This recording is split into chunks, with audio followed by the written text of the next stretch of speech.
Hey everyone, just as promised, we are back to our normal setup here. We are back to the screen recorder as it was with the previous reviews, with the exception of the last one. Because a certain bonehead forgot that we do these in this format, not in the same format as we've been reviewing some of the other shows lately. You know, X-Men 97, My Hero Academia. I do those usually in just in full live action with a picture on the side. But with Chucky, I do it a little differently. And my stupid butt decided not to do that because he forgot. So, I apologize for that, but we are back to the format. Unfortunately, it's not for a good episode. Yeah, this episode... Something about this feels really off. And let me be honest with you. Now, no, this isn't bad. No, don't get me wrong. This is not a bad episode. But it just feels a lot like episode 1 did. And that shouldn't be the case because this is episode 6. We are already only 2 episodes away from the end of the season, guys. And yet we're back to that same bland, uninteresting, boring mediocrity of episode 1 of this season. Hate to see it, but it's the truth. There is a pretty lengthy plot for this one, though, so let's just get through this nice and quick. Because I still have something else to, take care of. Because, let me look. I've done all 3 of my MHA reviews for the day. Those are recorded. Those are done. Then I gotta do this. And then I gotta review episode 6 of X-Men 97. That may or may not get pushed back a few days. So, please don't be mad at me if that ends up being the case. But, yeah. Focusing back on Chucky now. This episode's fine. Let's just not waste any more time and dive right into the plot. And I'll try my best to explain why this episode doesn't work for me. During the night, Henry visits Chucky, who is now wheelchair-bound. He divulges to the boy that he wants to leave his mark while he's still alive so people remember him after he's dead. He wants to play a new game with Henry, instruction from this point on to never let him go. Charlotte finds her husband James' corpse in their deceased son Joseph's room. She and Price both witness blood manifesting on the wall, writing out Chucky did it. Price then leaves the room to make a call, and Charlotte stays in Joseph's room. She's surprised as 2 agents enter to take James's body away. When they try to make her get into Joseph's dresser while they remove James, she runs away. Coop and Price stop her in the hallway, trying to warn her not to wake her boys. Instead, she runs to Grant's room, telling him and Henry that they are going to an impromptu vacation to visit their aunt in Chicago right now and packing their belongings. However, she's pulled away by Price, who explains that the death of the president cannot get out to the public, and she and her sons are not permitted to leave. In other words, she's trapped. Jeez. In the morning, Henry wheels Chucky out to have breakfast with his family, and they believe the aged doll is just makeup. There. When Grant asks his mother what happened last night, Charlotte brushes it off as a nightmare, and she just overreacted.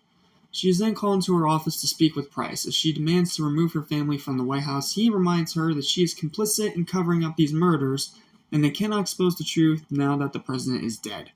He outlines that a government paranormal expert is coming in to help with their investigation. And until they can decide how to announce James' death to the public, he has hired a body double to take his place, a man named Randall Jenkins, played again by Devon Sawa. Look, I know you like the guy, Don, and he's a cool guy, of course, but you're overusing him at this point, man. Like, you literally just killed him off in the episode prior, and now in this episode you're bringing him back again as someone who isn't the president, but looks exactly like the president, because it's the same damn actor. Come on, man, it's just getting ridiculous at this point. Jake and Devin return from their trip to Georgia and reveal to Lexi that Chucky is cursed to die without a chance of resurrecting himself again. Although she is distraught that she may not have a chance to find out where Chucky has hidden Caroline, she informs them that they are all going to the White House for dinner with Grant. She asks him to play the piano for her while Jake and Devin scope out the executive residence for Chucky. He plays Don't Fear the Reaper and they sing a duet. It's fine. However, they are interrupted by Charlotte. During dinner, Grant asks when his father is coming home, but is simply told that he is sick.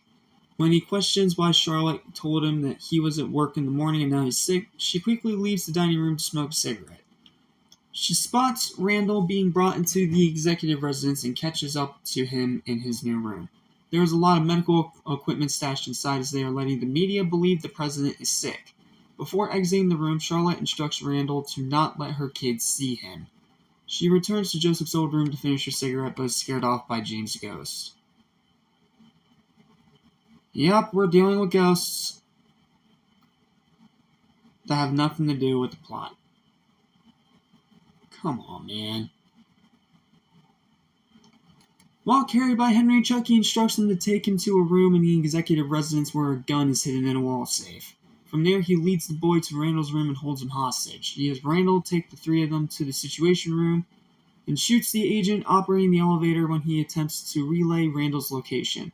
He then shoots another agent guarding the Situation Room door and kills him by stabbing him in the eye with James' pen. Kill's fine. Inside the Situation Room, Chucky forces Randall to contact the North American Aerospace Defense Command and uses James's eyeball to pass the verification. Now with complete access to the nuclear missiles, Chucky sets his targets for Moscow, Pyongyang, and the North Pole. Because this fucker just apparently really hates Santa Claus. Now when they are alone, Lexi decides to take this opportunity to tell Grant about Chucky and why they lied to him. They convince Grant to help them and make their way to the elevator where they find the agent's corpse, as well as Chucky did it written in blood on the wall. Just like some of the ghosts did earlier for the First Lady.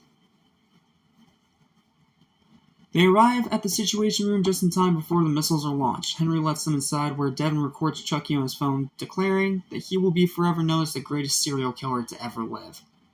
Before his plan is fulfilled, however, Coop and Price enter the Situation Room, and Coop shoots Chucky through the heart. Chucky manages to launch the nuclear missile to the North Pole before he dies, disintegrating into dust, Thanos style. Okay, it's one of his cooler deaths, I'll give you that. While Price scrambles to lock the White House down, the ghost of Charles Lee Ray manifests in the hallway, pretty much implying that every time someone dies in the White House, their ghosts are trapped in it for all eternity. Okay. Weird. So, we got 3 kills this episode. We got an elevator operator, shot in the head, boring. Secret Service agent, shot in the chest and then stabbed in the eye with a pen. Fine. And then Chucky's shot by Coop and disintegrating into dust. Cool. So, that's pretty much the episode right there. And that's the big twist, that anytime someone dies in the White House, their spirit haunts the halls forever. It's a cool idea, but it just doesn't feel well executed. Maybe it'll make more sense in the final 2 episodes, but I don't know, man. It's not vibing with me at all. Like, this season was doing so good for a huge majority of it. From episode 2 all the way up to episode 5, it was absolutely popping off. And then this episode comes and shits the bed. I mean, it's better than season 2, but bummer. This episode's a bummer, man, but I will say it is cool that we do get to see Brad Dourif as Chucky in human form. Even if it's as just a ghost roaming around the halls, it's still cool. So yeah, that's this episode. Pretty big letdown and a huge step back from the last one, and it has me scared that the final 2 episodes of the season are going to be a shit show. But we shall wait and see.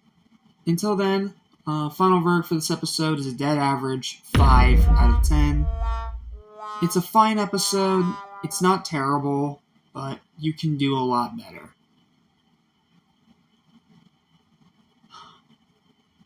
Yeah, we're ending it on a pretty bummer note this time, but hopefully the next episode will be better. So I'll see you guys next time for episode 7 of Chucky Season 3, titled There Will Be Blood.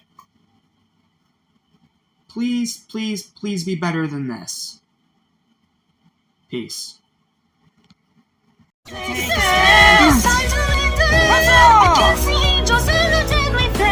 We cannot take it anymore. The time has come to go.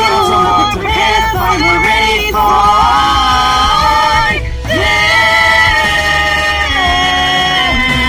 this. I really hope that I'm ready for this.